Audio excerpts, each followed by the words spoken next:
The Vintage Valkyrie is an amazing little shop that can be found on Etsy. The super lovely owner makes handcrafted jewellery and cards inspired by films, TV, books and games, and she's appeared at a major Comic-Con here in London. She's just made a Captain America shield greeting card, which looks amazing, and she's uploaded it to her shop, so go check it out. She's even made a Captain America bracelet. Did you see that? Oh, yeah. Amazing. She makes other pieces too, inspired by Dungeons & Dragons, Back to the Future, including the flux capacitor earrings, which we both own. Yes. Final Fantasy, Harry Potter, and much more. You can find them all there for your geeky needs, or your friend's geeky needs, or your girlfriend's geeky needs, whoever needs them. Treat yourself. What's great is that she's also open to custom pieces, so we highly recommend her shop. She's talented and puts her heart and soul into each and every piece, so defo check out her shop, The Vintage Valkyrie, on Etsy, and make sure you shop small. It's important to help these businesses out, especially in times like these. And as a little gift from us and The Vintage Valkyrie, you can receive a 10% discount on the shop now if you use the promo code GeeklyRecap in capitals. Woo! Hello and welcome to another episode of Geekly Recap, the podcast where two brilliant ladies, that's me Meryl, And that's me, Hover. get together to discuss and geek out over big TV shows And sometimes movies. that everyone is talking about, helping you and us understand and process what we've just watched. We've talked about WandaVision, we've talked about The Falcon and the Winter Soldier, but this week we're doing something a little bit different. Today is all about conventions. Movie, TV, comic, genre specific, we love them and we've missed them. So in today's episode, we'll be talking about all our convention experiences, the guests, the cosplays, the friends we've made along the way. We also had the wonderful Ben Fenlon, a convention panel host, among many other things, who'll be discussing his con experiences and how the pandemic has affected the convention scene over the last year. We had to address it, let's be honest, even if we didn't really want to. But we'll then wrap up with our top 5 guest moments and reveal the winner of our survey. That lucky person has won a £10 or equivalent to £10 Amazon voucher. Remember, you can also get involved with the discussion and follow us on our socials at Geekly Recap Pod. Contact us on geeklyrecap.weebly.com and hit that subscribe button. Now let's start. Happy birthday to you. That's enough. Wow, she couldn't even sing the whole song for me, guys. No, it's past the day. It's over. It's in the What? past now. It's not even a week yet. Well, it's almost. Yeah, but it's not. So yes, it was Harvard's birthday on Monday. What a great... Oh my god. It was like, we had some cake, we had some crisps, we had a tornado.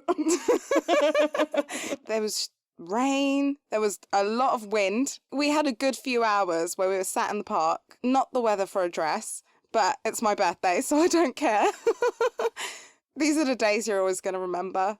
Yeah. And that's not one I'm going to forget anytime soon. Exactly. It was a nice day, and it was very nice to see everybody. And thanks to all the gifts. Yeah, you're welcome. But yeah, Hara's now a year older. She's getting old. Old.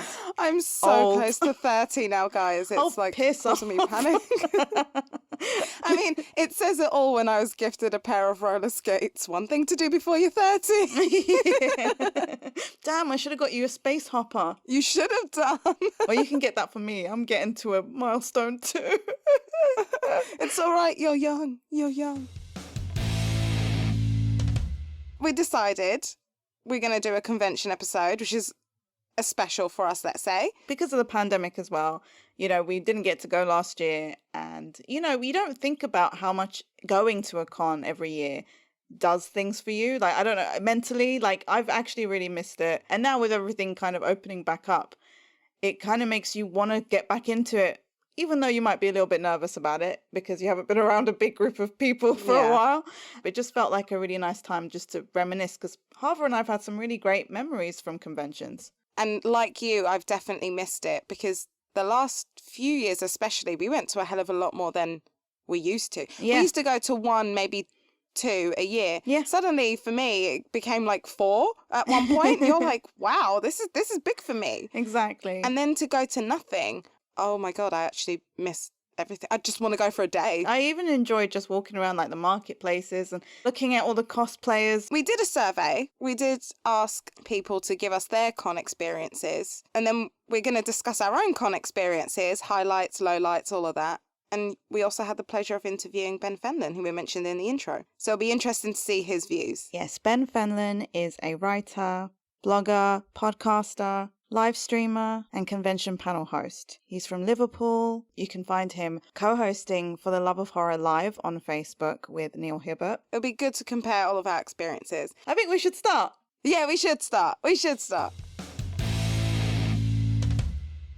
So we're going to start off with our first Comic-Con experience. Where did you go, Beryl? I went to Nocturnal 2K, I think it was called. I can't remember what the company may have been behind it, sorry. But it was back in 2000, that's why it's called 2K. And I only went because I started developing a crush on James Masters, who plays Spike from Buffy the Vampire Slayer. Who didn't at that time? It's true. And I was flicking through one of the mags, and there was a picture of the con and him and Anthony Stewart Head, who plays Giles. And I was like, oh my God, I want to go. And I think it was a birthday gift in the end. I can't remember if it was from my mum or not, but I was only able to go because our cousins wanted to go too. Otherwise, I didn't have anyone to go with. And it was just at a hotel, didn't stay there. It was just like we traveled there and back. And yeah, it was pretty cool experience because it was quite different to the ones we now go to. You know, like autographs were included and talks were all included. Like everyone was just expected to go to those things. But the photo I did have to pay more for, but what a photo it was. But that experience still, it's one of those ones that stay with you. Oh, yeah. I mean, it was better than I would have expected. I didn't talk to him, not properly. Yeah. But I remember, you know what con pictures are, like the generic pictures where the actor might put their arm around you, like, you know, just over your shoulder. And I was fully prepared for that. And then I went over and he actually like put his complete arms around me and got down to my level. And I was like, what? Like, I never thought I'd get that close to James Masters. And that picture, my smile, my face, oh, Jesus. It's just... I love that photo of you. I definitely lied a little bit to a few people that was my boyfriend in the picture who didn't recognize him.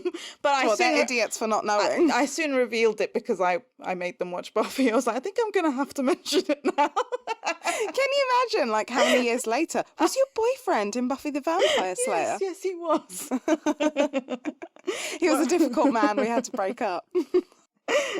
So what was your first con experience? I think it was in 2007, and it was at London Film and Comic Con. And I think I saw it in the newspaper or magazine that Robert Englund was going to be there. And either you and your brother may have mentioned it.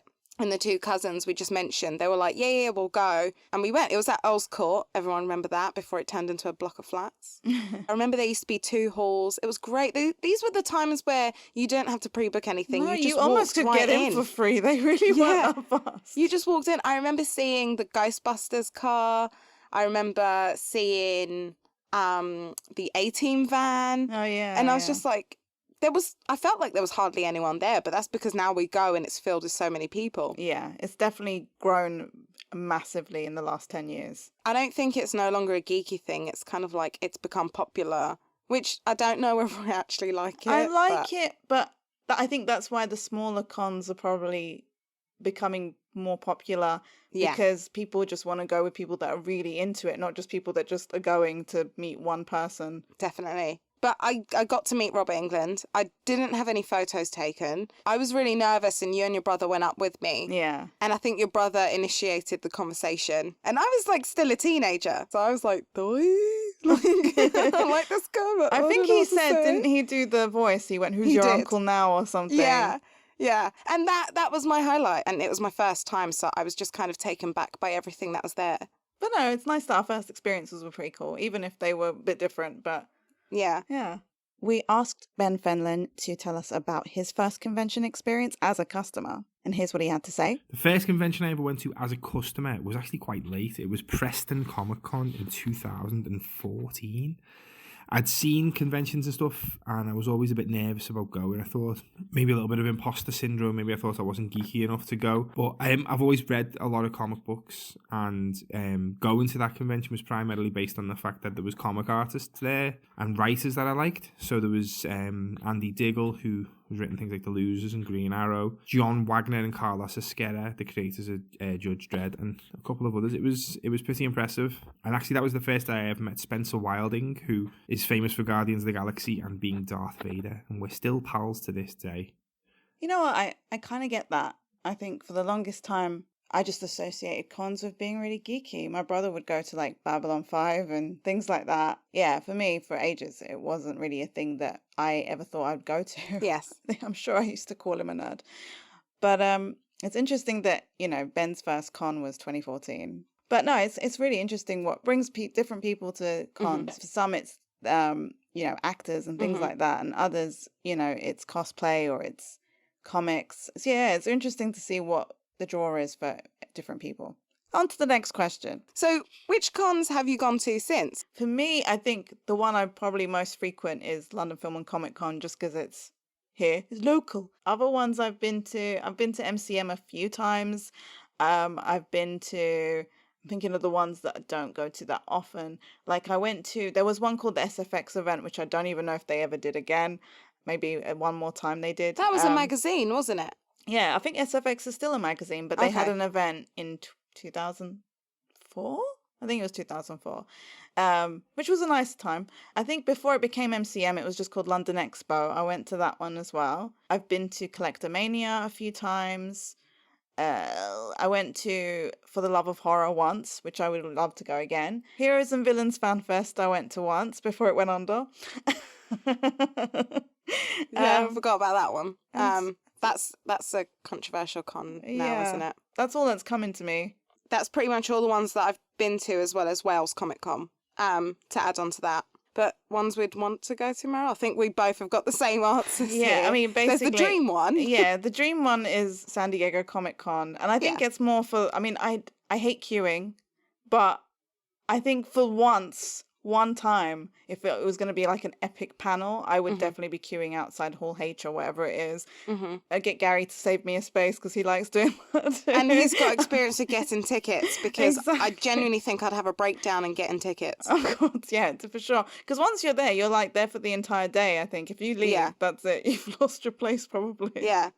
But then I'm assuming their panel tickets are separate as well. I have no idea. We'd have to... Well, tell us, anyone that has gone, because we have no idea. Because I signed up for stuff, and I was like, even though I'm not going, I was like, I'm signing up just so I can know how the ticket process is done. And then I remember getting like a preview link or something, and I never did it in the end because I just went, oh my God, I'm going to have anxiety about getting tickets I'm not actually buying. But how annoying is that, though? How annoying is that you can't just go and go, I'll go to that one, now I'll go to that one. I don't like it. We would have loved to have been there at an Avengers panel. Oh, God. That would have been amazing. And yeah, we're probably going to have some form of it, but it's not going to be our Avengers. It's not going to be the OG probably again, ever. Unless they do, an anniversary, in which case I'll be flinging all my money. I'm hoping that I don't mean this in a bad way, but I kind of almost hope their careers don't get any bigger and then they end up having to go to cons because, waiting for people to remember them, that's when I'm going to get to meet them, I think. I think that's when it's going to happen. I've just got to live long enough. You will. We will get this moment. Yeah. But yeah, that I think is the pipe dream of San Diego Comic Con one day. Yeah. But other ones, I mean, there's a lot of great ones in America. There's so many. I think we'd love to go to. New York, Wizard World, Ace.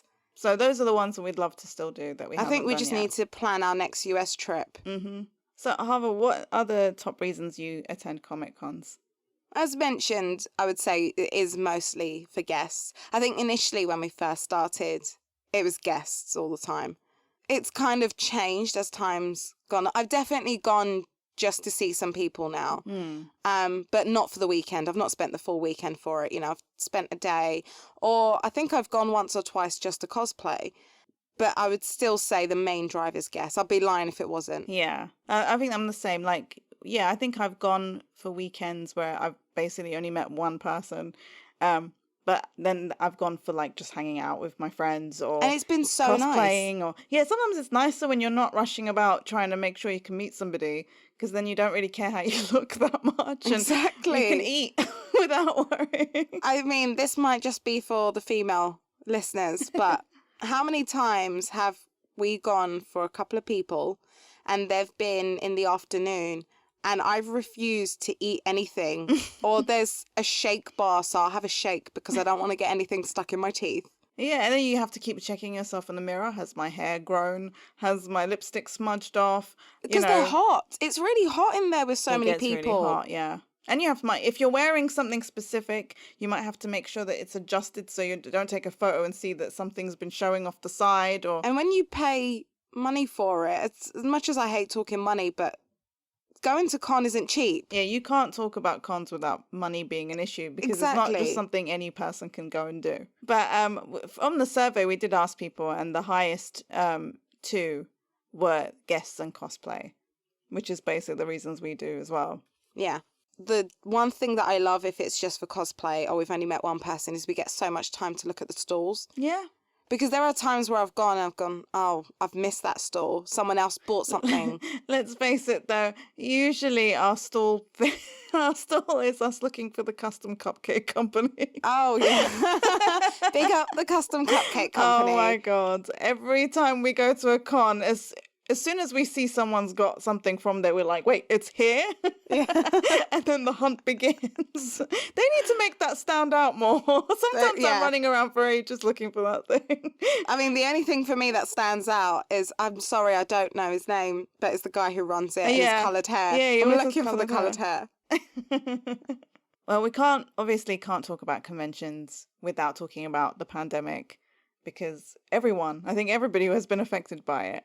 At least, well, even if you're not a con goer, you've been affected by the pandemic. So last year we did have tickets to, I think, just one, which was London Film and Comic Con. We had a few cool people that we were planning on meeting. We had Aaron Paul. He was the only one I'd booked. Oh, right. And I also had booked the ET cast, because I thought, you never know, might not get that chance again. Yeah. And they had a talk as well, so I was excited. And obviously everything kind of just stopped in March. Yeah. I think there were a few cons that still kind of finished up in March, and then that was it. We haven't lost any money necessarily, except the showmasters themselves haven't been very keen on refunding people unless, I guess, you really ask for it. They keep planning on kind of saying that it's still going to happen this July, which I don't actually know if that is true. I would be very surprised. I think they're being very optimistic, which is fine. I think it'd be wonderful if by July people could just actually be comfortable and do this stuff. But I don't know if they're really going to get all the guests they think they're going to get by July. I don't want this to sound pessimistic at all. But the UK seem to be confident that all restrictions will be lifted on the 21st of June. That is the guidance here for us. Yes. Which is fine. And I'm, for one, looking forward to it. But I don't see how overnight you can suddenly go, no masks and no social distancing. It doesn't just evaporate overnight. The virus isn't going to go, oh, okay, so we're no longer allowed to be powerful after the 21st. I mean, they make these jokes all the time. Yeah. I mean, we're still going to have to be careful. And, you know. And some people will probably still walk around with masks because, you know, not everyone's going to have their vaccination. Not everyone's going to feel safe yet.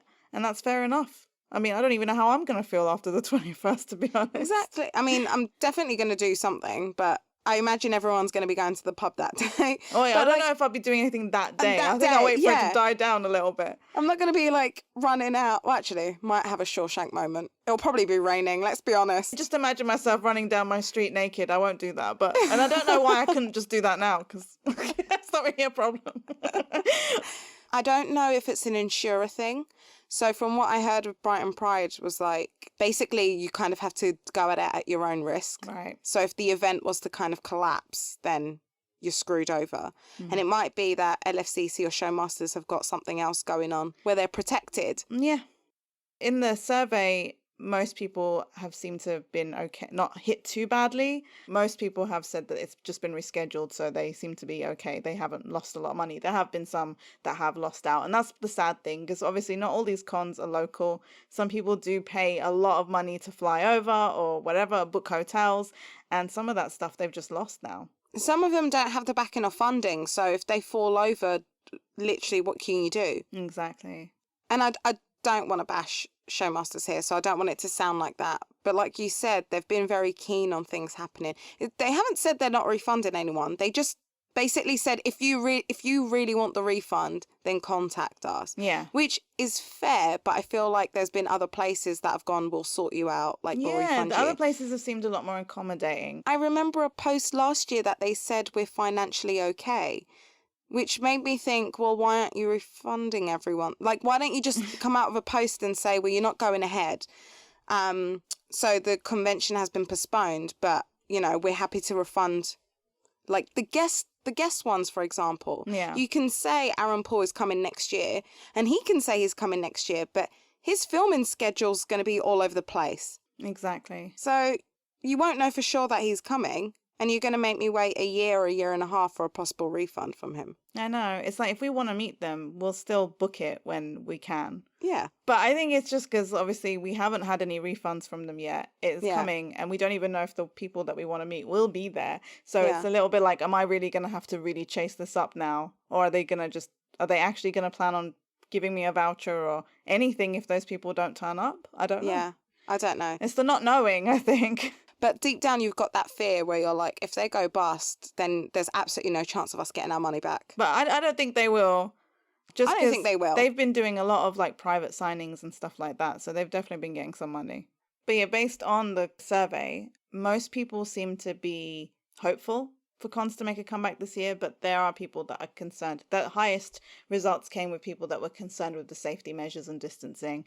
Which is fair. I mean, we've seen pictures at some cons of like them using Perspex panels between auditions, autographs, which, I mean, isn't the best, but in a way I'm like, okay, if that was all it was and it was an autograph, maybe I don't mind that much. I'm not planning on jumping across the table at them or anything.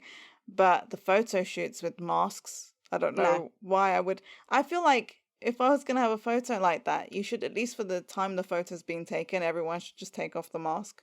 But even the guest had the mask. I was like, it just seems so weird. I've yet to see any of this. Really? I need to find it and show you. I was like, I can't even believe someone paid for that. But I believe you, because this was the one thing that we spoke about. And I said, if I have to wear a mask and not even be like close to them and be separated by perspex or whatever it is, I don't want that photo. Yeah, for a photo. I mean, that's not going to be a memory that I'm going to want to remember. No, it's bad enough when you go to meet a celebrity and they tell you you're not allowed to touch them. That's already feels like, not like I was planning on like dry humping their leg, but you want to feel like it's a natural photo. Yeah. And when you know you can't even get close to them or they don't like touching or whatever, even that kind of, it's fair, everyone's different, but even that makes you go, oh, this photo's going to look a bit weird. So yeah, having the mask just feels like that's just another step. They should at least have to wear a mask that has the bottom half of their face in it so it doesn't look like they can do a clear one. It will steam up though. Yeah, that's true. But Ben did answer the questions here, and he understands what all of us are thinking. Yeah. Yeah, so last year, obviously 2020 was tough for the whole live events industry. My background is in music. I was a musician for many years, as I often talk about, and I've still got a lot of friends from the music industry. So seeing people I knew from live events, both music, backstage, front of house, and conventions, just everything dries up. It was strange, but luckily, obviously, Monopoly managed to keep things going. They do private signings and had like a merchandise company, so those guys were okay, and Andy and the team there. And Bowler's put on the For the Love of Horror Live Into the Dark last year, one of the only Scare events that managed to go ahead, along with Scare Kingdom and Blackburn. There was definitely concerns about the future of conventions, I think, from a lot of people, because a global pandemic and an industry that's based on close contact just are not friends. But everyone seems to have pulled through it okay. And obviously Monopoly's still ticking really well, and it's good to see places like Showmasters and MCM look like they're still going. So hopefully the convention world will just bounce back, and everyone will be more grateful than ever to be in close contact with these people, assuming that the guests want to do it, because that is another thing, is if you're an elderly actor, do you really want to risk catching COVID-19 from a sweaty man in a Hawaiian shirt? Maybe not. Who knows? But yeah, fingers crossed everything's back in business from June onwards. I think for a lot of them, they just want to go ahead. As long as they can get the guests and their numbers are good enough, then they're happy to go ahead. But I think they need to accept the fact that there's going to be a lot of fans that may not be getting photo shoots if there's that sort of restrictions. Yeah. So we asked Ben, like, how optimistic are they that things are going to go back to normal this year? So Ben talked to us a bit about that. I'm pretty optimistic myself that everything will crack on as normal. I'm not sure if this year is going to be the year. Obviously, I really want it to be, But definitely 2022, everything's going to be back to normal. It has to be. Life cannot carry on the way it is because the economy would just shrivel up and die. It'd be awful. And I want to go to football and I want to go to concerts and I just want to see people, really. I think I've managed to stay super optimistic the whole time. I think a lot of people I know have actually. There's been the odd naysayer, but everyone seems to be pretty forward looking, which is good. I'm glad to be around positive, happy people. With regards to social distancing at a convention, I know we've seen things from America with plastic screens and masks, but America's not really looked after things the way we have over here. I know it hasn't been perfect, but we had 3 big lockdowns and social distancing's been pretty strict and everyone's been vaccinated, whereas America's been pretty hit and miss. And Andy Cleek has said if things can't be done the way he wants to do them, they won't be done. Instead, he wouldn't compromise the experience, which I think is a good, way of looking at it. But I don't know. It's a tricky one, isn't it? Live events, conventions, and a lot of things are affected that I didn't really think about at the time. I thought I'm going to drop a massive name here, but I was stood with Elijah Wood in March 2020. And we all said, this will be over in 3 months. We'll be back to normal. I was making plans for things in April. And what's that? 14 months ago now? 13 months ago? Crazy. But yeah, I'm optimistic. I'm always optimistic. So, yeah, I mean, I think that's fair that, some cons are definitely like, if we can't give you the full experience, then we just won't happen. Which is, I think, the smartest thing. I know it's a lot of money. I know it's a lot of, like, that's a big problem. I mean, all the things that you've planned and all the things you've booked and, everything and everyone that's booked as well. So, of course, it's like, you hope that won't be the case because, like, he's talking about For the Love of Horror, for example, that will happen in October, fingers crossed. And that gives them a bit more time because there are a lot of cons that are in the summer. So, fingers crossed, if things don't go back to bad situation and the government doesn't start implementing some kind of lockdown. It shouldn't. I'm with him on that. That's where my optimism comes in. It shouldn't. Yeah, it shouldn't. with the vaccinations, it really shouldn't. Well, that's the thing. Only time will tell. And I'm trying to be optimistic, but there is always I'm not necessarily worried that they'll cancel. I'm just concerned about just general how things will end up once everyone's apparently been vaccinated. Obviously, there's going to be people that aren't vaccinated as well. So, well, there's nothing you can do with that. Yeah, I think they should just have to be tested, though. And most places are doing that, right? I don't actually know. This year, maybe. I agree with Ben in saying I don't think this is the year where everything's going to be back to... Of course it's not. You're not just going to suddenly go back to normal. Yeah. It is a transition phase. I think next year it should hopefully feel like normal because COVID's just going to be like any other virus. Yeah, it's going to get to that point. Unfortunately, it's not going to completely vanish. It's just not going to happen. But as long as it's manageable and it's not killing a lot of people, it is going to get to the point where you're not going to have a fear of getting COVID. It's just going to be a risk of any other flu that we've got. Yeah. So yeah, hopefully. I mean, it is scary. It's not been the same for everybody. Some people have been in full lockdown and some people have still had to just get on with it. And there's been people that haven't even believed in it enough to be worried. But for people that have been like properly locked down, it's a massive change to suddenly be feeling like, oh, so apparently I don't have to wear a mask and I can go into a massive building full of hundreds of people. Yeah. That's a very, like, I think even the anxiety alone would make a lot of people feel sick. And yeah, there's con flu. So, yeah, I know. Do you know what I mean? So which I've caught twice. All right. Don't use this as an excuse to bring up the whole Christopher Lloyd thing. Christopher Lloyd totally gave me his cold and I'm not complaining. I knew she was going to do that. But yeah, no, we are hopeful. It is a little scary. I'm so desperate for things to return to normal, but that doesn't stop you from worrying. The anxiety is always going to be there, and I think it does help with the people you're with. Definitely. I haven't booked any cons, like new ones, aside from having still tickets to LFCC. I would love to book. There has been a few guests that have been mentioned, and just for the sake of me going, I want to go to a con, that makes me want to just book a day. That's the thing. I'm so desperate to book all of things just to be positive and have things to look forward to again. Yeah. And like For the Love of Horror, for example, I really want to go partly because I like the people that are organizing it. I like friends that I've made during lockdown with the film club that Ben Fenlon has also set up on Facebook. So there's loads of people that are going from that, and it's just to go and be in the after party and just spend time with people is what's making me go, I really want a book.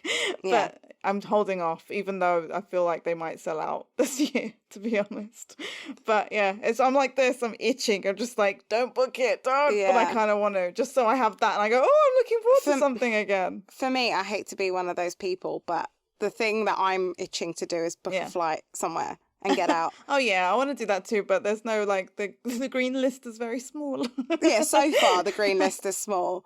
I don't feel like I have the heart to book something again and be disappointed. Exactly. I mean, we've got Thingy as well, actually. In August, we've got Back to the Future, the musical, which has been pushed. And pushed. I'm like, oh, great. But I'm aware of the fact that they haven't spaced anything out and they're being very optimistic. And I'm like, am I being optimistic though, or am I going to freak out? You know, Yeah. there's 2 hours of sitting next to people. I didn't Yeah. pick an aisle seat, damn it. Yeah. So, yeah, that I do worry about that still. I'm hoping by August things will be so different because things just change so quickly. We don't even know. But there is that anxiety still even about that. Like, I'm like, is that going to get pushed again? I kind of almost want it to get pushed again. Of course, like you just don't know. It's so weird now that, I mean, I don't know, maybe other people feel differently, but you know, I never had claustrophobia. At least I don't think I ever had. Not in a crazy sort of extent. I mean, I don't like being in a busy place. That's fine. But this never bothered me. But I feel like now, like so many people will have developed new phobias that they never had before. Like the idea of going into an enclosed space with loads of people with no exit that's right there. Agoraphobia. There's a lot of people that don't want to leave the house. The psychological effect of everything that's happened in the reality. And I think that's what a lot of people are dealing with, to be honest. So let's go on to positive things now. Let's go back to the nice memories of cons. And one of the things that I think we got quite into as we attended cons was cosplay. Yeah. Do you have a favourite one that you did? Or is there someone that you still want? Well, maybe just answer a favourite one that you did first. You know what? I don't think I've actually got a favourite one that I've done. But there's a few that I love for different reasons. So the first one that I did was actually Harley Quinn in 2013 at MCM London. It was kind of based on video game, so part of Harley's revenge because she had black hair and I still had my natural hair, so I had like red extensions at the end because she had like red tips in her hair, and it was inspired. It wasn't like completely obviously accurate, but it was inspired, and I had a lot of fun doing it. And I've always wanted to do a proper Harley Quinn, except she's now gone. Which look of hers is the one that you were like, that's the one I want to recreate? I would say the comic book one. I want the Jester outfit. Oh, okay. Like that is if I was confident enough in my body. I know our friend has done it for Halloween before, but that's the one that I would want to do. Okay. Well, you could do that. You're getting there.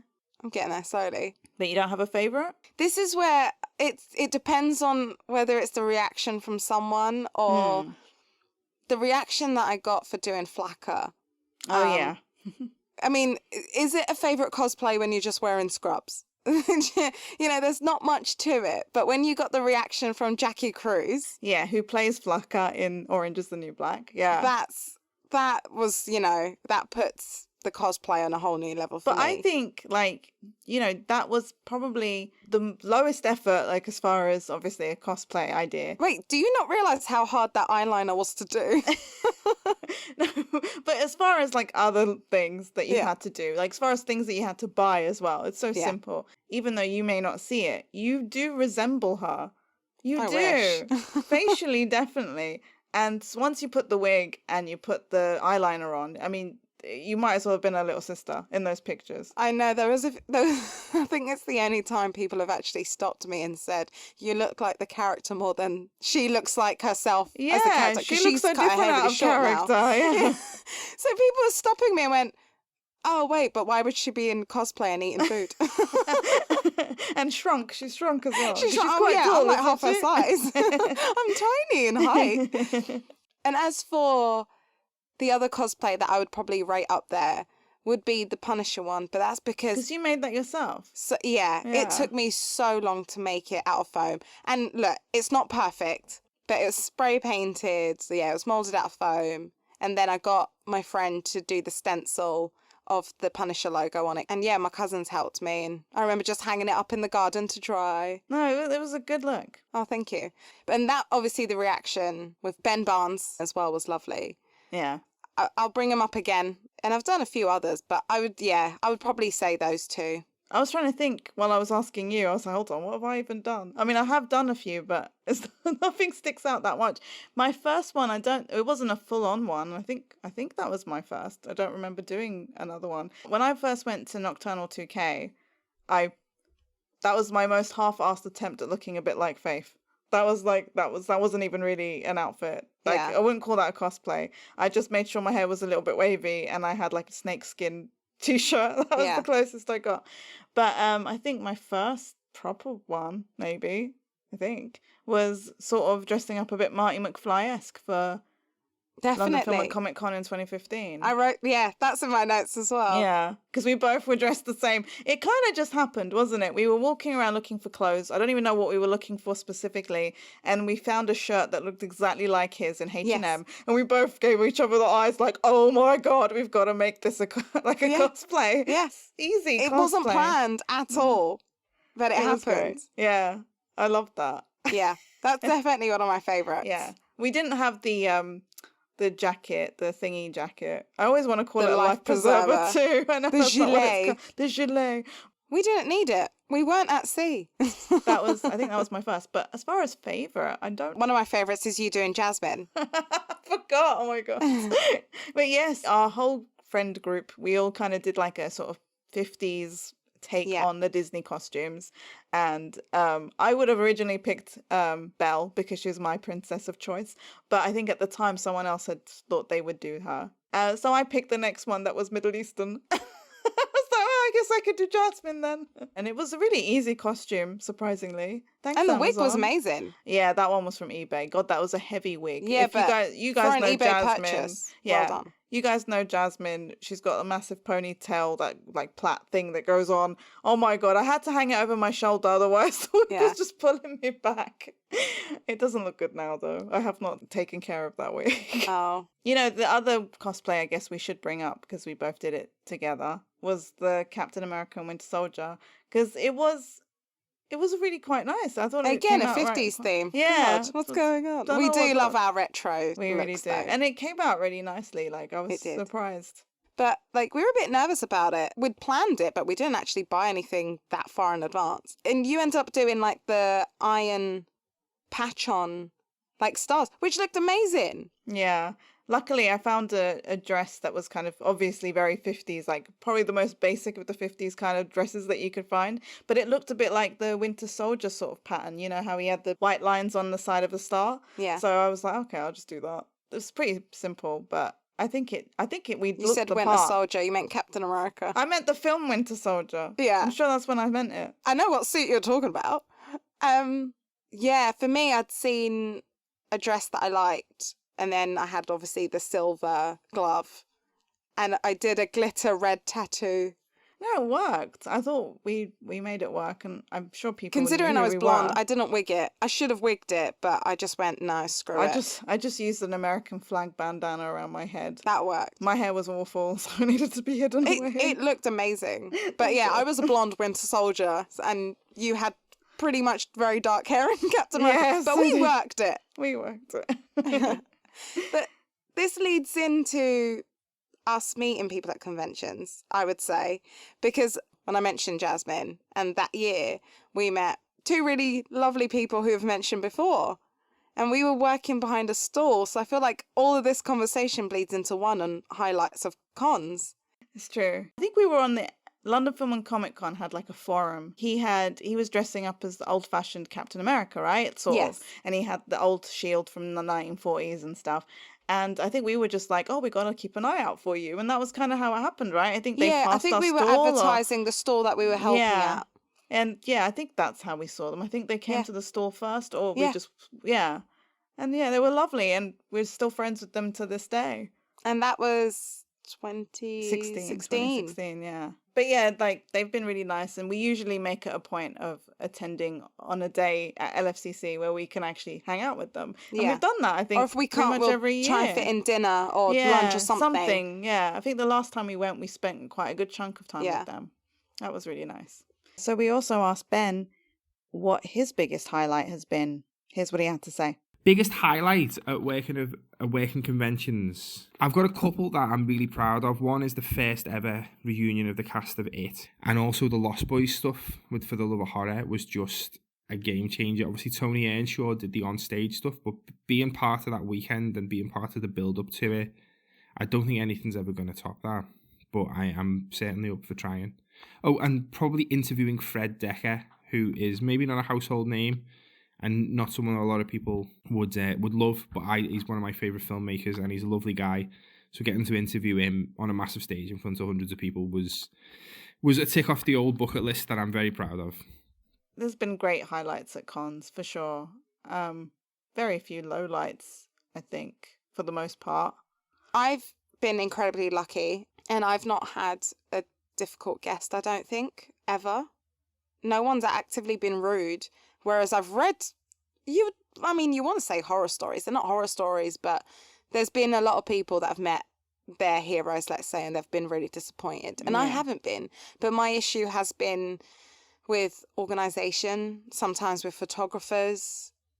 Mm-hmm. The only difficult thing I've had with guests is when they've been late. And I guess that makes everything else difficult. But I think organisation for me is the biggest low light. I haven't exactly had like a really bad experience with any guest or anything. I've had moments where I've been a bit like, oh, and it's not because of the organization, it is down to them. I'll say him because I don't care. But in Smallville there was a character, Pete Ross, I think that was his character's name. I can't remember the actor's name. I don't think he's really done much since, haha. Anyway, and he was a little bit weird. It was at the SFX event, and he was sitting with whoever, they always have someone next to them, but I think it was someone he knew. I don't think it was a person who worked the show. And it was my turn for my autograph. I only booked this autograph, by the way, because I felt bad because he was a surprise guest and he didn't have a lot of people in his line. So anyway, I accidentally dropped the photo as I was going up to him, and it went under the table, and he just continued talking to the person next to him. And didn't even, it was near his foot. I had to go under the table to get this piece of paper with his photo on it. And then I gave it to him. He didn't look up or talk to me at all. He just kept talking to the guy next to him. He signed it. And then I just walked off. I said thank you and everything. He didn't say anything. I might as well have not been there. And I was like, I kind of wished that I just took back that photo and just ripped it up in front of him. But I thought, no. But that was my afterthought. That's horrible. That's rude. That's rude. When you can't acknowledge someone in front of you, or even say hi. Yeah, it's not even I might as well not been there. I might as well have just been a wind that brought over this paper. It was so weird, and it's not like he was like that to every single person. I did see he did have a preference for pretty girls. Yeah. And so I'm it was screwing just right now. Yeah, but you are pretty. Thanks. And but I'm not just saying that because we're related. But yeah, that was horrible. I mean, he wasn't rude, in the sense that he didn't say anything that was rude. That is rude. And if I'm gonna bring up, it wasn't a bad thing. And again, it wasn't to do with the convention organization. I think it was MCM or London Expo or whatever it was called back then, way back in the day. And Eliza Dushku was there for True Calling, her TV show then. And I went up for my autograph with her, and she got the autograph and she signed it. And I was thinking, oh, I'll probably say something to her now. And at that moment, I think there was a little kid near me that wasn't part of, obviously, our thing. They were waiting for their turn. And I think the kid was wearing something or something. And then that kid's mum said something to Eliza. So Eliza started talking to them. And I'm like, hold on, I'm still doing my thing. So I just took my autograph and left. I didn't even say thank you.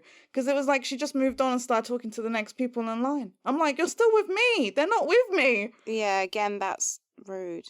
So yeah, it's still things like that. And they just stay with you. And that's things that they might not even realize that they're doing, but they're doing it, and it totally ruins your experience. Yeah, because you're like, I just paid for this. I didn't need to. Because she's someone I'd like to meet. She's on my list of people meeting. We've talked about people that we've met that probably haven't been the best experiences. Luckily, we've not had too much of a problem personally with anyone really bad. And it sounds like Ben hasn't either. Here's what he had to say about difficult guests. I've had some people that have been different to how you'd expect. I've had some people be rude, but no one's ever been particularly difficult. I've had some agents be difficult. And ironically, the ones that were bigger and more famous and like would be classed as A-list have been the nicest ones. So I can't really complain about anyone. Oh, so okay, that's a good question. How would I accommodate a guest who is proving difficult or not turning up? I know people who've no-showed events and I know people who've turned up late, and I've heard other people's stresses. But to be fair, of a convention weekend, anything that goes wrong, a lot of people sort of take it on the chin and roll with it. And that's why I really, really like working with Monopoly, is because the whole team that works with Monopoly has been doing it since their beginning, basically, and they all get on and they're all friends. And obviously, there's the old, it's like a family, but it really is, and everyone gets on really well.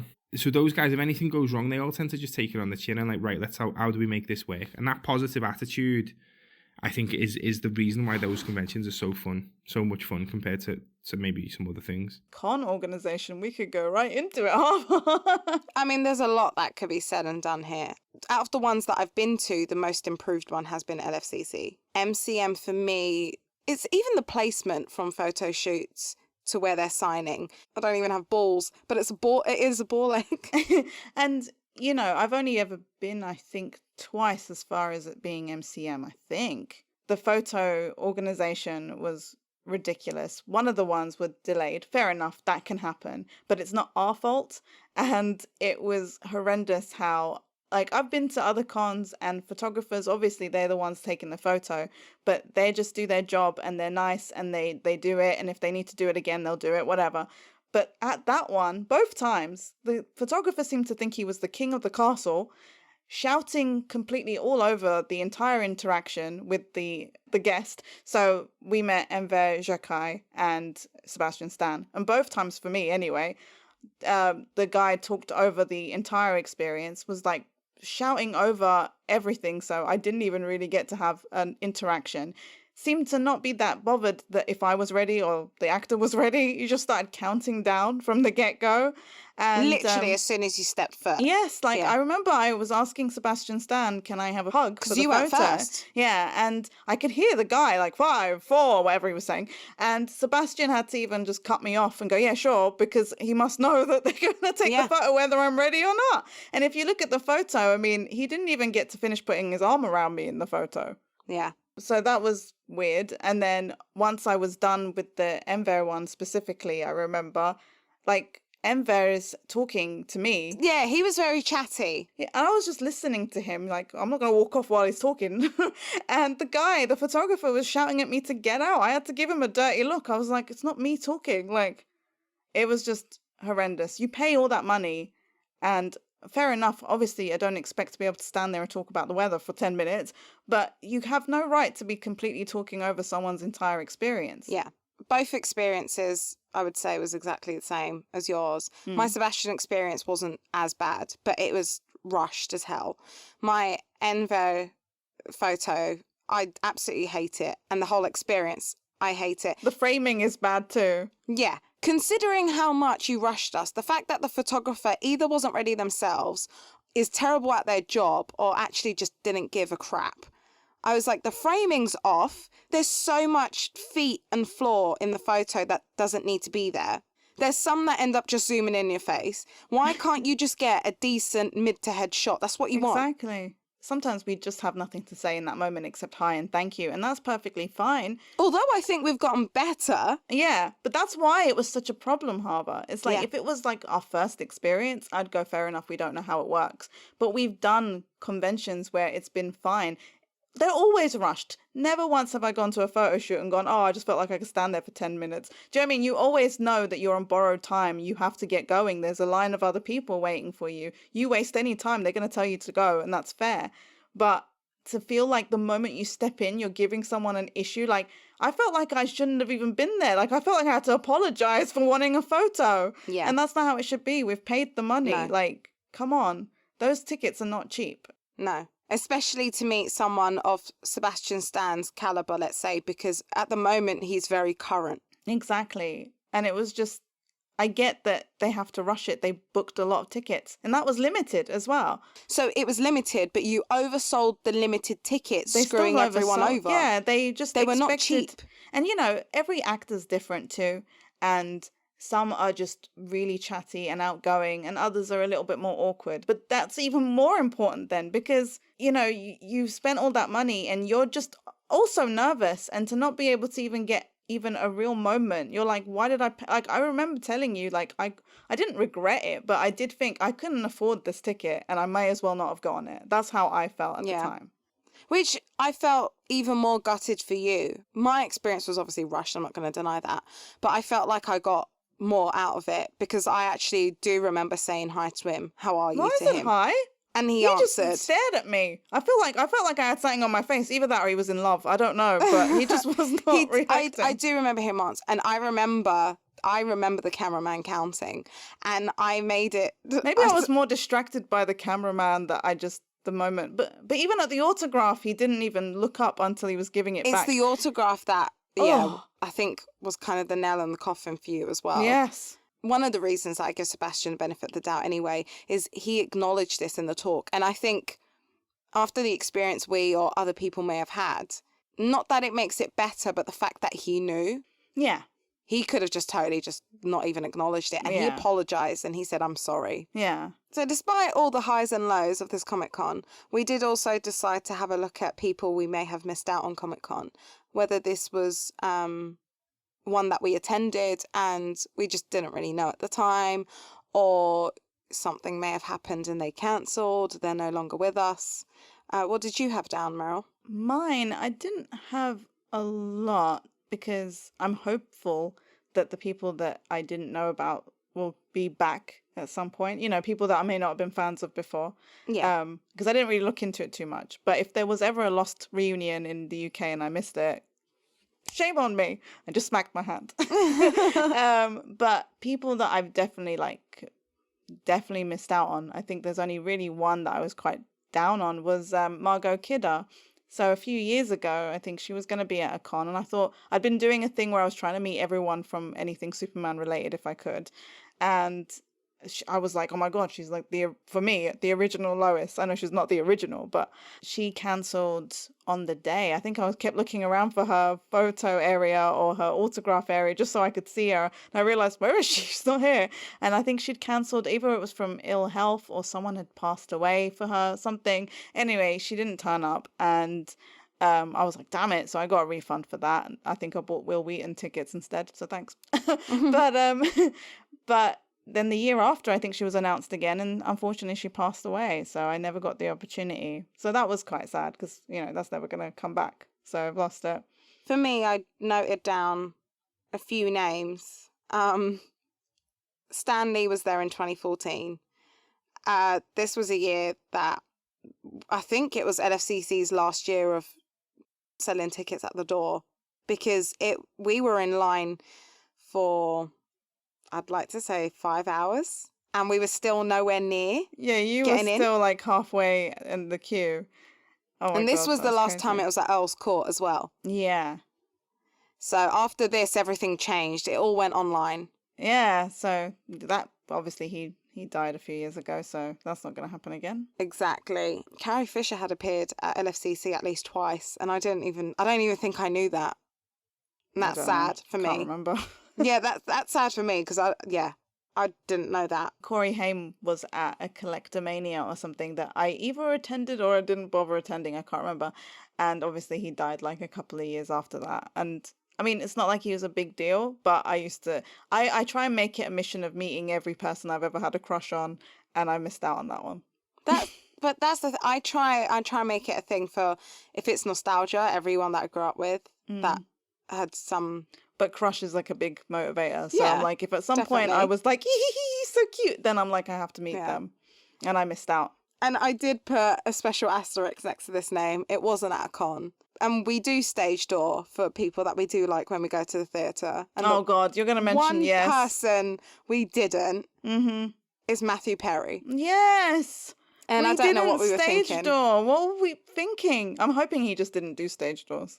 I've not been brave enough to Google whether No, he did I don't or want not. to know.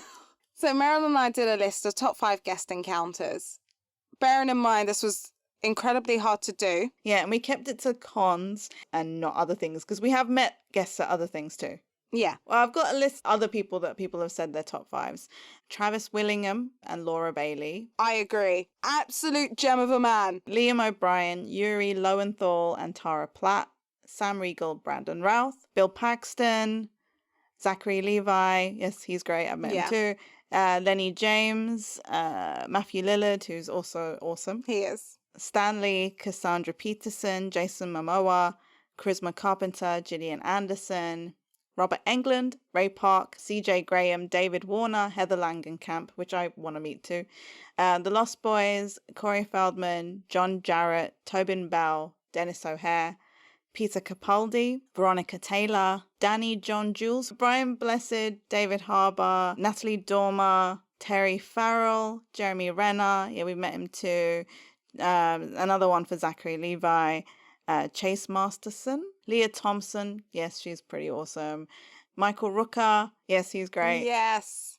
Karen Gillan, Michael J. Fox, of course, Jason Patrick, Jameson Newlander, Kiefer Sutherland, Jeffrey Dean Morgan, Lenny James again, Robert Englund, Kiefer Sutherland, Kane Hodder, Tim Capello, Amanda Weiss, and I think that's it. Yes. We thought we'd just give an honourable mentions to either one or two people that we may have either met at con and didn't make the top 5, or we met outside of con. Yeah, I'll say mine.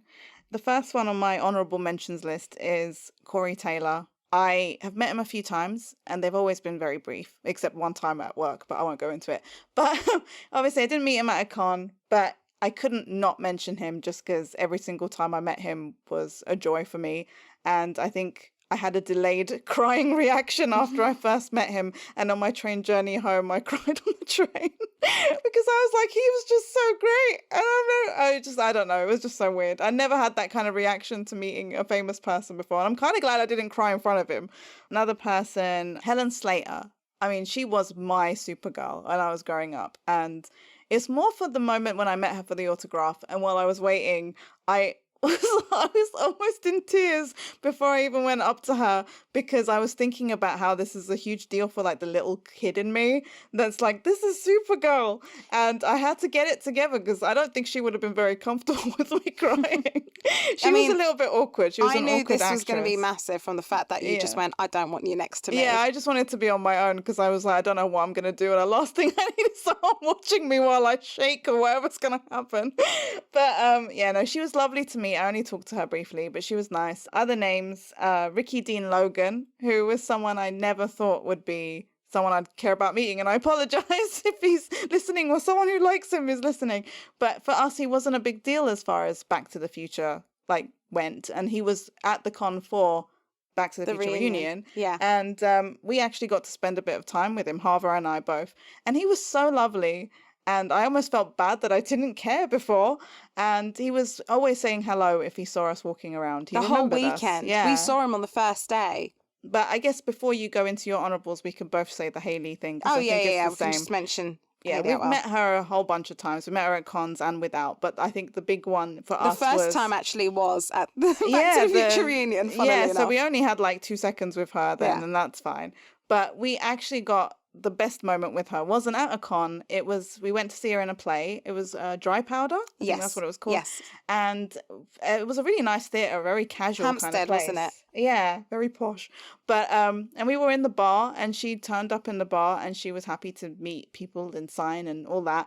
And we were, I think, the last two that she met. Because there was a bunch of us. I think so. Yeah. And so she's made eye contact, which is why I was like, oh, I can go up to her now.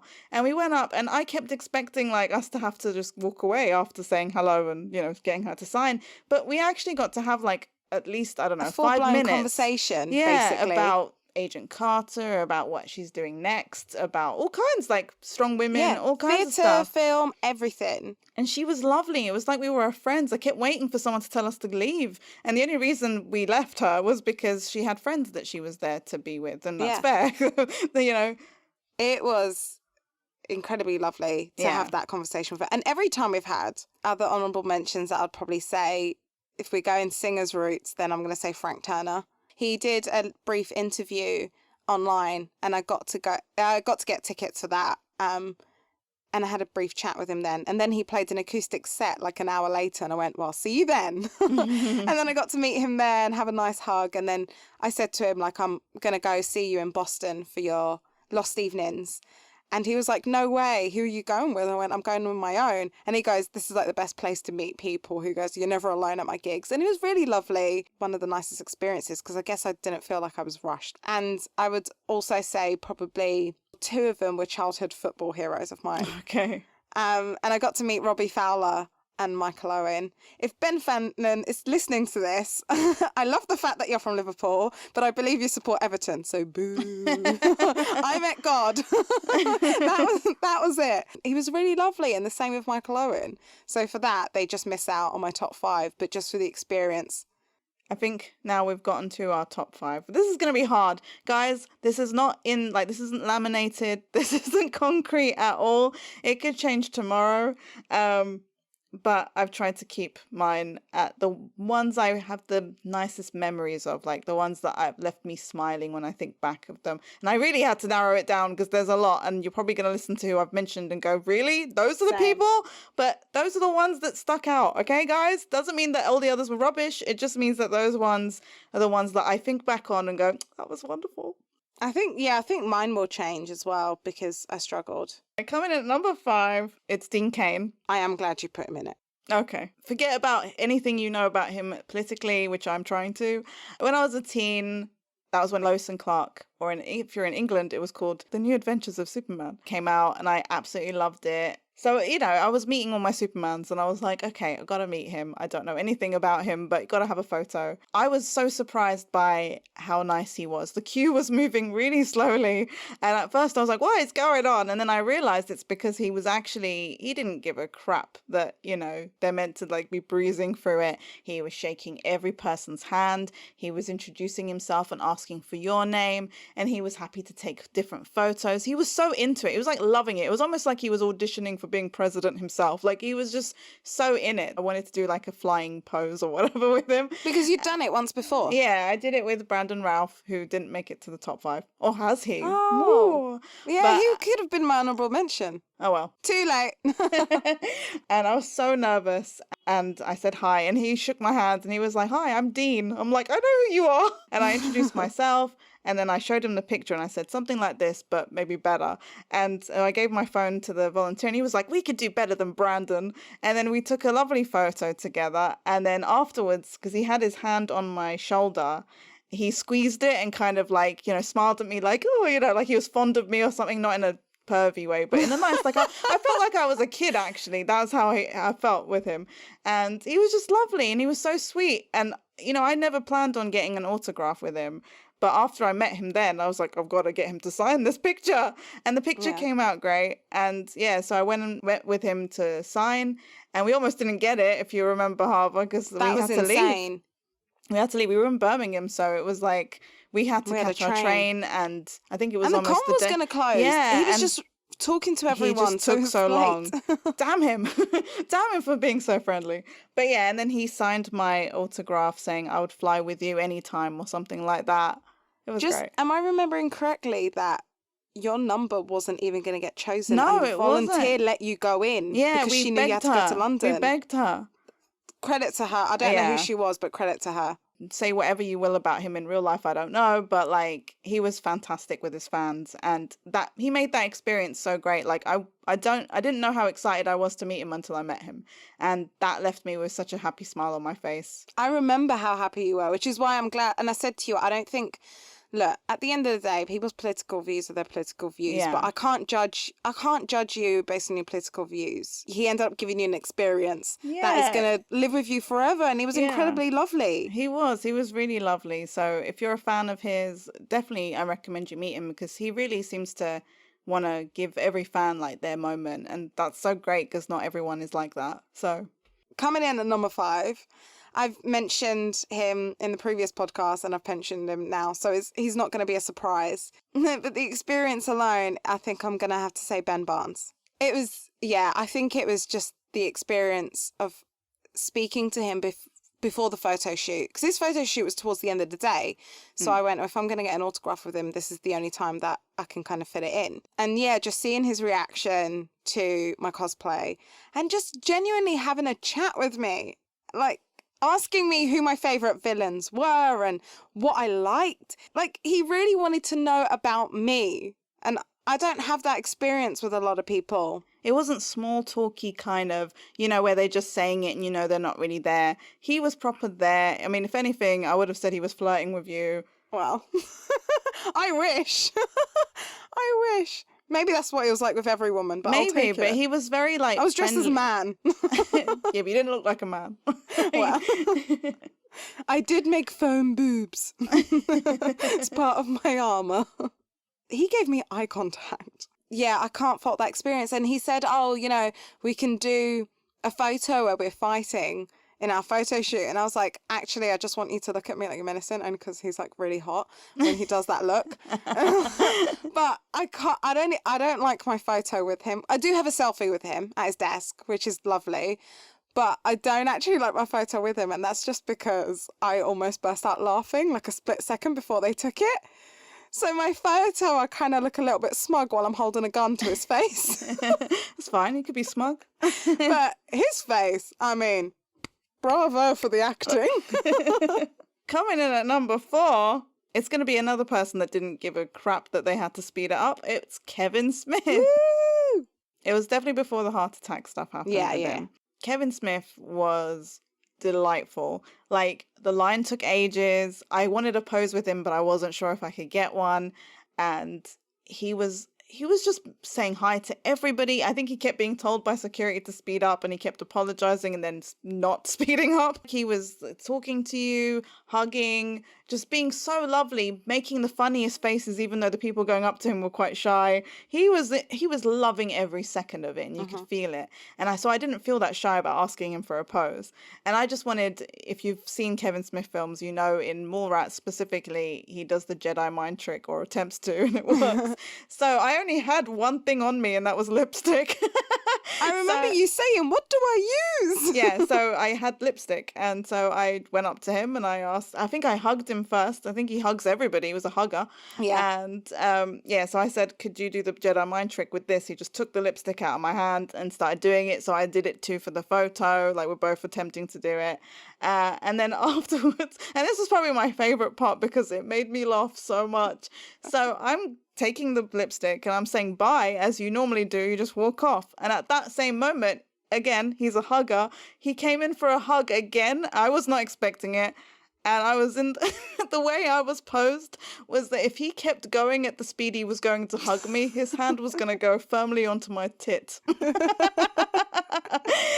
we both paused at the same time and went, oh.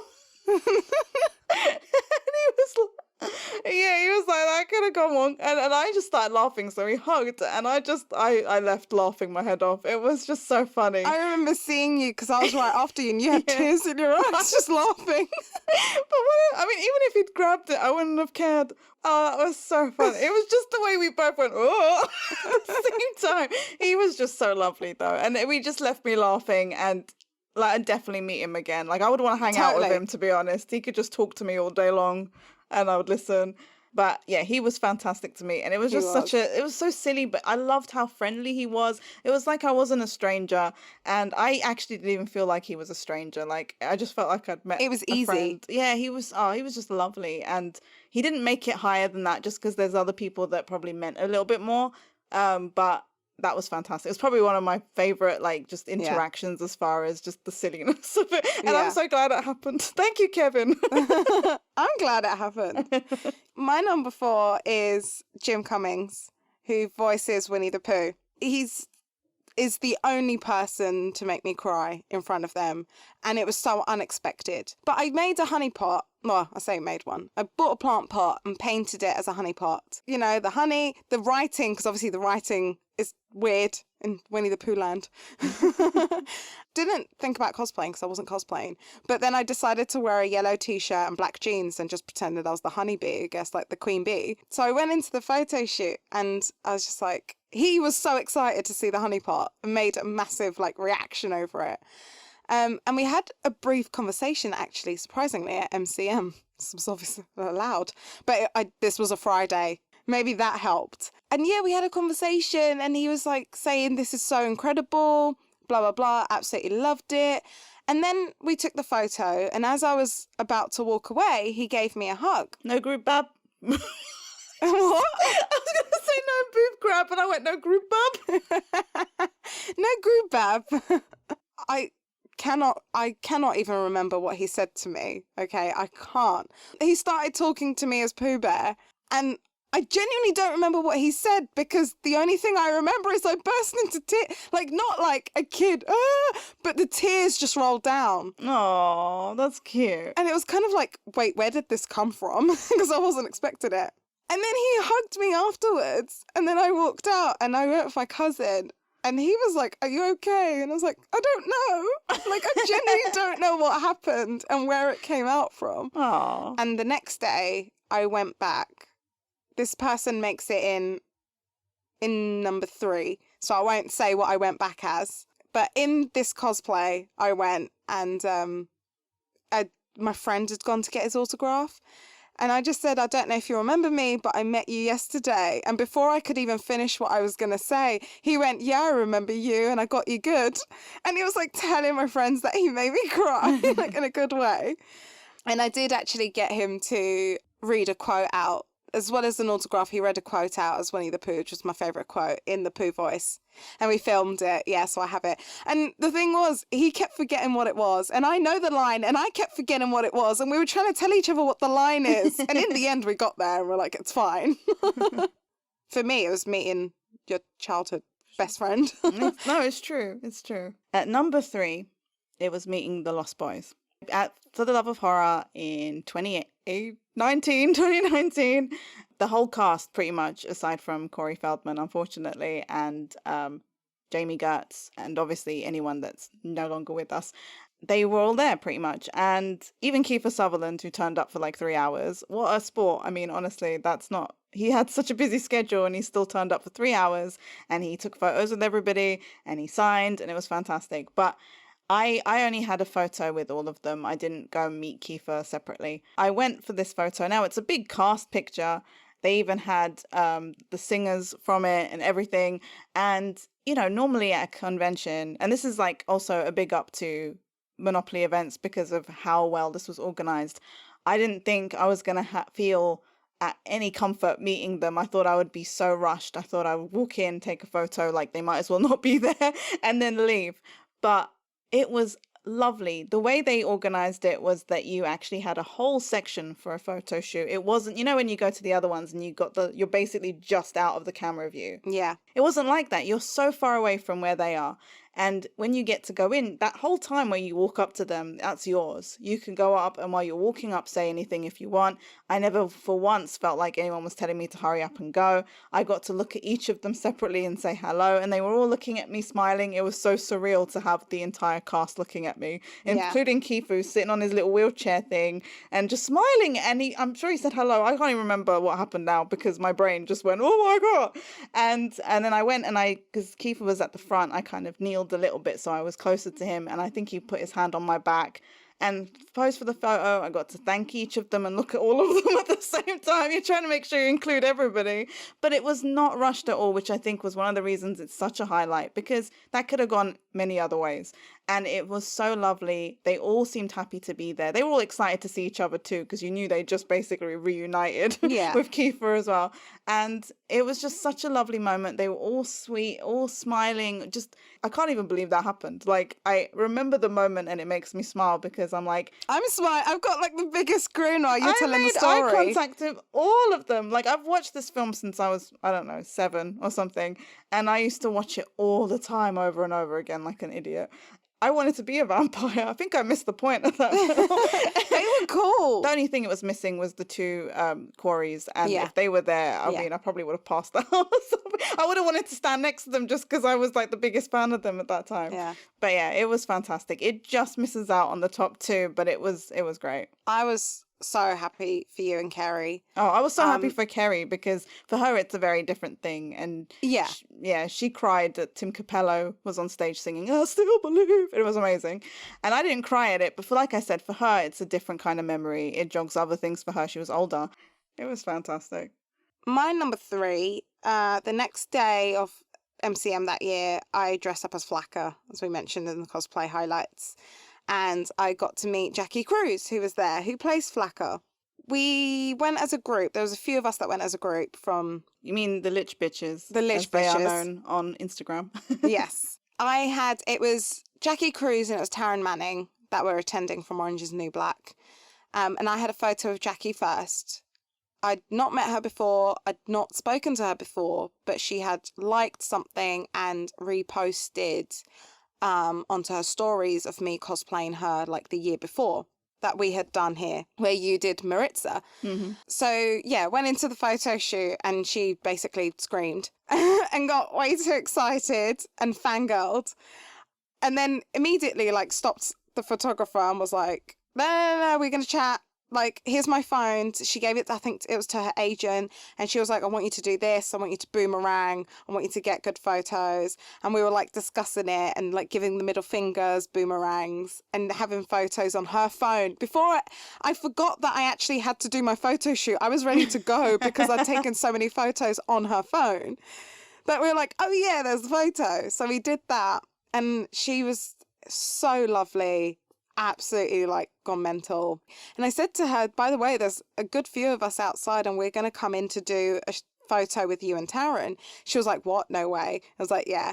Then in the group photo, we go in and her and Taryn already like, what the hell's just happened? Then she's already got her phone out again and basically stopped the photo shoot so we can do about 4 or 5 boomerangs, other photos. So one of our friends was cosplaying as Tiffany and she blacked out her teeth. So they noticed her teeth and they were like, oh my God, you did the drug teeth. And it was so cool. And I said to her, like, I thanked her, I hugged Taryn. Taryn was like, you look really cool. And I said, I'm going to go over and get your autograph. Like, I want this signed. And she was like, yeah, come round to my table. Like, we'll chat more. Like, she was so up for chatting, which just made the experience what it was. For sure. And yeah, I went round to her table and who was she sat next to? A person that, again, I hope I don't regret to meet. I just didn't meet on that day. Rosario Dawson. Oh, right. Yeah, so cool. She starts fangirling over my cosplay. And she's like, oh my God, no way, you look like her. And then, like, I remember one of our friends, Liz, was like, I can't believe Rosario Dawson was just, like, fangirling over us. Like, what just happened? Jackie then started to... I thought she was taking photos. No, she was Instagram living me. Oh, my like, God. While I was there, and I was like, well, this is awkward. You must have felt so awkward. I was so awkward, because she was like, I'm filming, by the way, because I was posing. I was like, oh, well, you could have said. Like, obviously, every actor's different, but how amazing is it when you really get to feel like you actually have some time with them? You actually can say, I met that person, rather than that moment where you have like 2 seconds and then you walk off and you go, I guess I could say I met him. Yeah, definitely not one to forget. And I would totally meet her again. So number 2 is, it's not that far from number 3 actually, but it's Alex Winter. And I think Bill and Ted Face the Music had only just really been greenlit properly. So, but it was in the works.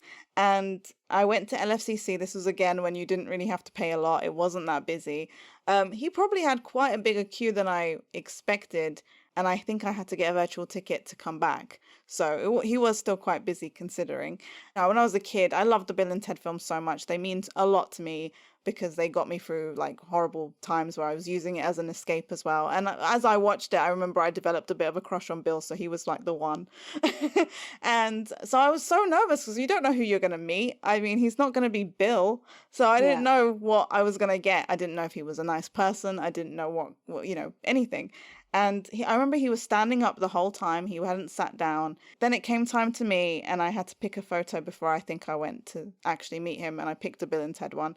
And so I go over to meet him, and he was just so friendly. Like, he was smiling. I didn't feel rushed. No one was telling me to hurry up and leave. He wasn't even in a rush to sign it. Like, he was just standing there talking to me. I asked him about what the next Bill and Ted film will even be. Like, I was like, where is it set? Is it in space? Like, you've done heaven and hell. You've done, like, time travel. What's the next one? He was like, I'm not telling you anything. And I can't even remember what we talked about, but he was so, like, just relaxed and friendly. And I had my friend Tony with me. And then I asked him for a photo. She screwed that up. And that was part of what made it so great, because he was obviously on the other side of the table, and I think it was my camera and it was still on Zoom.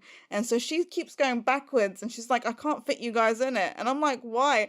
And I remember Alex is just laughing, going, what is she doing? She's gone so far away. And I went, what? And she gave me that. And I went, you have to zoom out. So she zoomed out, and she hasn't got the greatest sight. So she ended up taking a blurry picture. It's fine. I've since had another one. But I mean, that partly made it, I guess, because I got to spend more time with him and we got to have a bit of a laugh. And then and then finally he signed, and I think he wrote, and I can't find that autograph anywhere, which really annoys me, but he wrote, "Be excellent, Meryl." And I think I squealed when I read it. And then I said, me and Harper, we have this joke, but I actually did say, you're my favourite. I actually did say that. And he went, that's great, because what else can you say to someone saying that to you? And then I walked off, and I really wasn't expecting it, but my entire face was like just red. I was like, I was hot, and I didn't even fancy him when I met him or anything like that, but the moment was just like everything the little 10-year-old me or whatever it was when I watched those films dreamed it would be. Yeah. And I was just there going, Tony fan me, because I was just so hot. I was just like, this is the best moment. Like, as far as any of the interactions, it was just one I didn't know what to expect from him, and to get that was brilliant. He was just so lovely and so down to earth and no rush at all. And that's what you want. That's amazing. That's what you want. So, I mean, that could have easily been maybe a number one, but my number one is one that nothing can touch it. That's laminated. Yeah, well, my number two is your number one. Shh, spoiler. Oh, it's Michael J. Fox. Where do I even begin? Long story short, the weekend happened. I did end up buying a couple of things, but Meryl and I also won a competition for raising the most money. That could warrant an entire other episode, but yeah, we decided not to go into it in this one, but we did win a competition, which meant we had a special sort of weekend surrounding Back to the Future. And it meant we got everything to do with them for free and no queues. And we were one of the first. I would say we were like the top 5 people to get an autograph. And it was afterwards that someone who worked it and ran it just said, you girls were incredibly lucky because he spent more time with you. And then he wrote, love, Michael. And then she said, oh yeah, by the way, he wrote love to you too. And he went, I think he may have written it to like one other person in front of you, but he didn't for anyone else. And I was like, oh my God, that makes me feel so special. Even though he just wrote love and it wasn't just his generic name. That. And then my first photo with him, I remember they specifically said, no saying hello and no touching him. So what do? The first thing I say is I break the rules and I say hello, because screw you. And I was one of few people that actually touched him. It was literally like touching something that I shouldn't be touching. But his photo was, I'm sure if he had a photo of it, he wouldn't be smiling as much as he was. But his face in my photo, I don't care about my face. His face, it's so heartwarming. And I had so many nice compliments of it because he genuinely looked really happy in that photo. Like, you can tell when someone's faking it as well. And luckily, we got really lucky. Yeah. And that for me, I mean, the whole weekend as a whole, but those two stood out for me, especially because I was like, no touching him and no saying hello. No, that's not happening. It's brand new information, guys, because if you hadn't guessed by now, my number one is Michael J. Fox. Oh my God! So I'll try and say slightly different things. So we won, and that saved us a lot of time. I remember we turned up on the Friday. And we were dressed so nice as well, because we knew we were going to be in that press thing because they were going to announce that we won and stuff. Similar retro dresses as well. Yeah, it was really nice. Really nice. We'll post pictures. I think out of all three of the times that we met him, because obviously we got the 2 photos and an autograph. But the first time, I think, for the autograph, I remember it was so terrifying for me. Like, I remember because he was in a very small room. It was very different from everywhere else. It wasn't Very part of private. the con. And we didn't know if we'd get in. And then suddenly we were allowed in. And you're like, "Ah!" And we had to pick our photos. I had a book, his autobiography, that I decided to get signed. And I'd planned in my head that I would say that, because it wasn't a fresh book, it looked a bit old. And I thought, well, I have to apologize because maybe they expect something really nice and polished. But at least it looked like I read it, so that was good. And I had read it, so it wasn't a fake. And I remember just watching him because he was signing merch for somebody in front of us. And I remember just looking at him thinking, he's right there. He's actually right there. He's right there. And we had the guy that, had dealt with our win, and he was standing around there, I think, looking at his phone. And I mean, this was one disappointment we had, that we never got introduced to him as the people that won, because part of what we did was raise money for his charity. I mean, it's fine. I don't need him to thank me for it. I'm sure people have raised way more money than we ever did. But I think we just expected that he might be aware of the fact that we're the competition winners. Maybe we get a hug out of it, but all right, whatever. I've made my peace with that, sort of. And I was never nervous about meeting him necessarily. Like, as far as him as a person, I wasn't concerned that he wouldn't be a nice person or anything like that. I was just more worried that I would be a ridiculous moron and not say anything. And he looked up, and it was a very bright day, if I remember correctly, Harbour. Like, we had windows in that room, and it was really bright. And he looked up, and the moment he looked over to see, like, who's next, I had the biggest smile on my face. I mean, I was just so happy to meet him. And I remember just saying hello. Like, I wasn't even... I mean, like, I was cheeks nervous. Hurting, smiling. Yeah, but it felt so natural, because it felt like, for me, like, he was someone I already knew, even though obviously I know I don't. But I went over, I said hello, and I remember the entire time, if he made eye contact with me, the whole time I was like, God, his eyes are so blue. I'm just so glad I didn't say that out loud. But I was thinking it because of how the light was shining in that room. His eyes were even bluer. And I was just like, oh my God, I couldn't even believe he was looking at me. And I can't even believe I managed to say words and they came out. Yeah. I know. I was like, I'm sorry, the book isn't that. Like, I've read it a lot. I was like, it's not that great. And he said something. I mean, bless him. He doesn't speak as clearly as he used to. I don't know what point his medication was at. So he did reply, but it was quite mumbled. So I don't remember. And to be honest, he could have said something clearly and I probably wouldn't remember what he said. But, he said something and he signed. And if I knew that I could have stood there for a little longer and said more, like, I could have even stood next to you and waited for you to have your moment. Yeah. But I was so like, I'm going to meet him again anyway, I'll probably have to leave, that I didn't stick around, which is my one regret. That was the more relaxing time we had. And I might as well mention, like, obviously the last time we met him, as Harvey kind of touched on, it was... It was so nerve-wracking. We knew it was the last time. No one had said that we had won. And we didn't know if we wanted to say that, but we knew we wanted to just say more because we didn't get to. We just kept thinking we'd have another opportunity and we didn't. And we asked his security person, like, can we at least, like, say something to him? And he didn't really get to ask. He was going to try and ask, but he was like, I think you just have to take the photo and go. Because they were really rushing people. And we were at the front. We only had, like, some more Showmasters volunteers ahead of us. And they were so strict about it. Like, you're sitting in the DeLorean, you just have to take your photo and go. And I'm like, but I can't just do that. It felt wrong. Like, I couldn't just not say anything. And I think the people ahead of us, they just posed and left. Like, they didn't even say hello. It was like he might as well have been a wax model in Madame Tussauds. Like how they wanted him to be anyway. Yeah. And I was so disappointed because I'm like, I can't, like, pretend he's not there. That's the whole point. I'm here. Otherwise, I might as well sit next to an empty car. So I think I was ahead of you, and they said for me to go. And I'm sure I said hello and something beforehand, like, hi, nice to see you again. I don't remember. And I knelt on the floor and I may have touched him a little bit. I can't even remember. I shook his hand, so I'm going to assume that he may have offered you his hand as well. I don't remember hand shaking because my Okay. hand was probably sweaty. But I'm sure I may have touched like his arm, like as I sat down, like, hi, I can't remember. So I knelt down, as you know, because you were there watching me from far away. Had a nice photo. That was fine. He came out really great in it as well. And I was like, this is the moment. I've got to say something. And I was so rushed. And I remember I turned to him and I said, I know I have to go, but I really have to say something.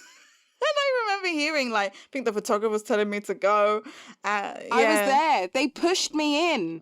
So I was there when you were talking to She him. was like, go, or Yeah. something. And I'm like, and I forgot what I was going to say. Honestly, I actually forgot, blanked. They were about to drag you out. And he actually, I remember he smiled because I really blanked. And he kind of smiled and went, it's okay. And I just went, okay, just remember what you were going to say. And I said, you've been my hero since I was 5 years old. And I just wanted to thank you for coming here and taking the time to meet us. And then he was like, he said thank you or whatever. I couldn't hear him again because mumble. And at that moment, I felt like a hand on my shoulder. And I turned and it was the security guard I think I'd asked before. But luckily he was smiling at me. Like he didn't look like get the hell up. He was just smiling. And I went, okay, bye. I was mere centimetres away from you. I don't even remember seeing you. Like, I just remembered that. Yeah. And then obviously I had to wait for my photo and I had to get my stuff. And you're having your moment at that time. But at that moment, everything suddenly hit. I could not even get anything in my hands. Like, I was shaking. Which like, surprised me, because if you remember, I cried after every interaction with him. Me a and while, for you, it took you the final moment. Yeah, I think because at that moment I was like, I'm not going to get to see him again. Plus, I didn't really say anything that would have brought about adrenaline at that first time I met him. But that last time was everything happening all at once. Yeah. But I was glad I got to tell him. I remember going there and he offered me his hand and I just went, that was my cousin. She's She's crazy. She's cuckoo. He was lovely. Like, he didn't seem bothered. He smiled. He was fine. I mean, he knew I wasn't going to, like, jump on him or anything. While it may not have been, like, the greatest experience, that would have, you know what I mean? Like, as far as the others where I got more time or I got to laugh about it and all that. But it was just, like, the thing I never thought would ever happen in my entire lifetime. And obviously I'm sure if he would have given a bit more time. You know, he wasn't the one that was rushing. He was smiling. Every time I saw him, he had a smile. He always said hello. He's polite Canadian. That's where he is. And, you know, he was totally okay. And maybe even he might have hugged me if he could have. I don't know. I like to think he would have. Maybe he thought I was adorable. I don't know. But yeah, I mean, but he's my number one because he'll always be my number one. Yeah. Yeah. But, you know, Harvard didn't think it was worth her being her number one. Shut So what's up. your number one, Harvard? It was joint number one, okay? The Sons of Anarchy. It was raining, it was cold, it was winter, and it was in a university. So not everything was in obviously one building, and they didn't let you stay in one hall or one building. You had to go outside and line up for the next one. And I had a photo shoot with Thea Rossi. I had a photo shoot with Charlie and Ryan together. I had the group photo. Meanwhile, I was meeting Mick Foley, who's an ex-wrestler.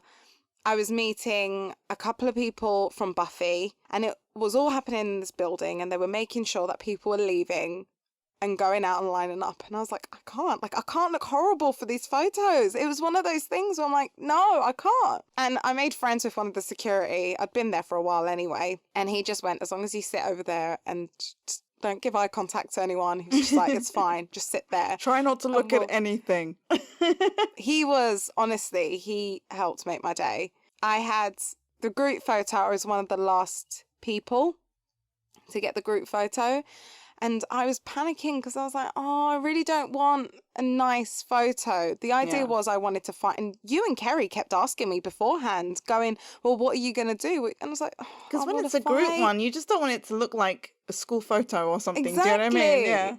And the only thing, I mean, there was a couple of people missing, and unfortunately, Ron Perlman had to cancel. I have met him before. However, it would have been absolutely amazing to have him in the group photo as well. I remember the way they were sat. Ryan wasn't next to Charlie, and Ryan Hurst and Charlie Hunnam are my favourite out of the group. And I wanted them to be standing at the back because I wanted to be in the middle of them. And I just went, oh my God, I can't ask them to move like seats. luckily, someone in front of me did. That's helpful. So I was like, please don't change seats. Please don't change seats. Like, so they were standing there, and luckily it didn't feel rushed, like you said. And because I was probably one of the last two, they were busy having a conversation at the front, like Kim and Theo were having a chat. But I was a little nervous that I was like, are they going to acknowledge that I'm there? Because they were having a chat. So obviously, Ryan, being the first one that was closest to me, and Charlie was just behind him, they were standing. So he said hi, he gave me a hug, and Charlie and I was a bit like, oh my God, Charlie Hunnam's looking at me. I think they wanted to, like, they were getting ready to pose into smiling, and I went, guys, I want to fight. Like, I think that's literally what I said. The guys at the front wasn't really paying attention. Like, I think they could hear something because one of them turned around and Charlie was like, who do you want to fight? And I said, Kim. And then Ryan said, why do you want to fight Kim? And I went, he effed up your life. Spoiler alert. And Ryan just basically went, fair.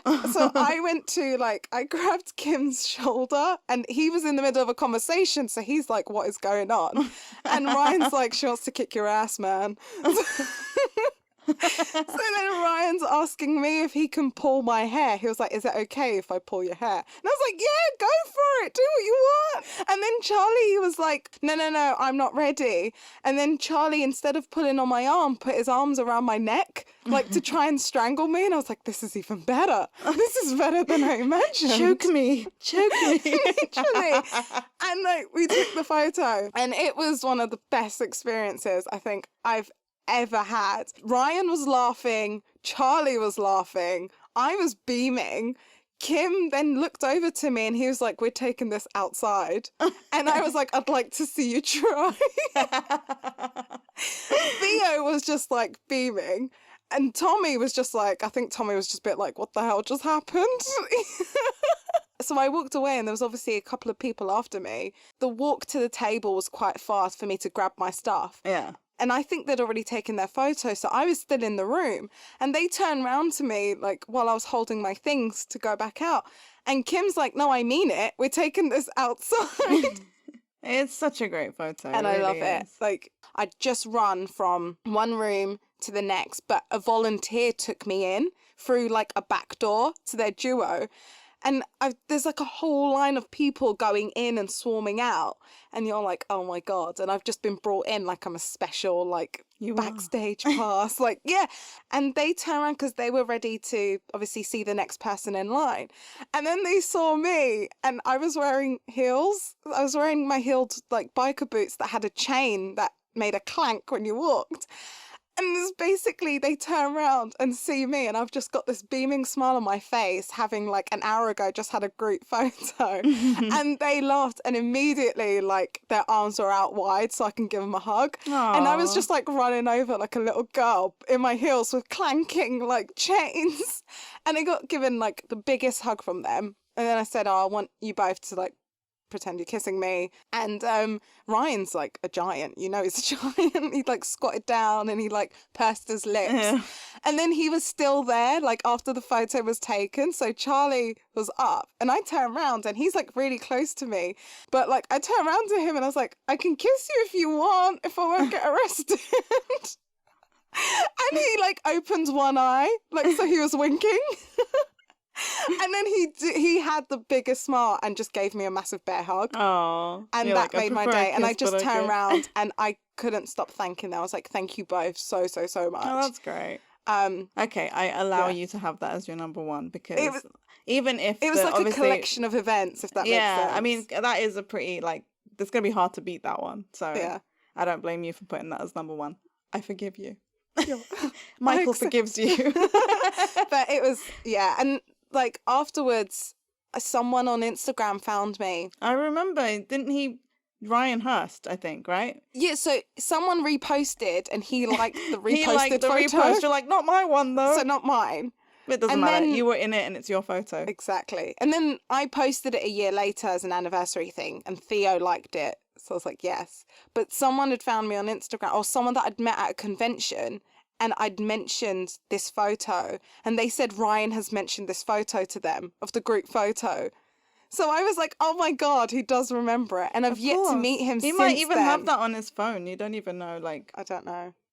But that, like, absolutely made it. For someone I didn't know to then tell me that, saying Ryan has mentioned this photo, I was like, what? And I would love to meet them so I can get a copy of that photo. Yeah. Signed. Well, hopefully, soon. Yeah, one day. That's our top 5! Hey! Yes, I mean, I'm happy for other people to attempt to take the place of the ones I've already said, because there's so many people we still want to meet and we haven't even gone into. I mean, obviously, we want to meet, like, we've met maybe a couple of the Avengers, like Benedict Cumberbatch and Jeremy Renner. Technically, Sebastian Stan is. Yes, so I'm and gonna Sebastian say it. Stan, if you want to include him. I meant the OG ones, but it doesn't matter. But, like, there's so many others. Well, I mean, I want to meet them waiting all. for the I want to others. meet all of the others. We've waved at Robert Downey Jr. Yes, we have. And we've also kind of waved at Paul Bettany, so I guess we have done a few of the others too. But, like, I mean, obviously, the number one, I guess, for them is Chris Evans would be like... I dread him ever being announced because that is the day I will cry. Aside from Friends, that is another day I will cry and start going on an immediate diet that will have me probably pass out from no food when I meet him. I'll be like Dennis and It's Always Sunny in Philadelphia. Yes, but I have cheekbones. Yeah. I hope everybody who has planned to go to a convention gets to go and that you get to have the best time. And I hope to see you at one of them. If you see either of us at a con and you're listening to this, you know, come say hi. And thank you to Ben as well for taking the time to talk to us and tell us about how it is from their perspective, because obviously we've not worked a con and it's interesting to see how they go about things. Thank you very much for asking me to do this. It's an absolute pleasure. I'm glad your podcast is going well. And big love to everyone at Geekly Recap. And you can find me on all the social medias at Hail Leviathan. And my new podcast should be coming at the end of May, start of June. But it hasn't got a name yet. But it'll be a big deal. Just find me. Find me on the socials. I'm always willing to chat. Thank you very much. Bye. How great is his job of getting to interview these people? Can you imagine? I can't even imagine thinking up questions. I know. But thank you for everyone that took part in the survey. And as promised, one of you will win a £10 gift voucher or an equivalent if you guys aren't in the UK. And I have a wheel here, and it's going to spin and it's going to tell me who it's going to go to. So I will give you the first half of your email address. So here we go. Don't know if you can hear that, but that's the wheel ticking. The winner is Vicky B79. You will be getting a £10 Amazon gift voucher to spend on whatever you like. Congratulations! You're a winner, baby! We hope you enjoyed our special episode of Conventions, guys. Was there anything we missed or something you'd like to add? Get in touch and follow us at Geekly Recap Pod. And remember to also sign up to our weekly newsletter at geeklyrecap.weebly.com to be the first to find out when our new episode drops. And you'll also have access to exclusive bonus content. We will be recapping and discussing a movie for our next episode. But what will that be? You can have your say on our poll on Instagram. We are still deciding on whether it should be an oldie or a newbie. So get in touch and vote, and we'll see you in a couple of weeks. In the meantime, take care and enjoy the sunshine, guys. Bye!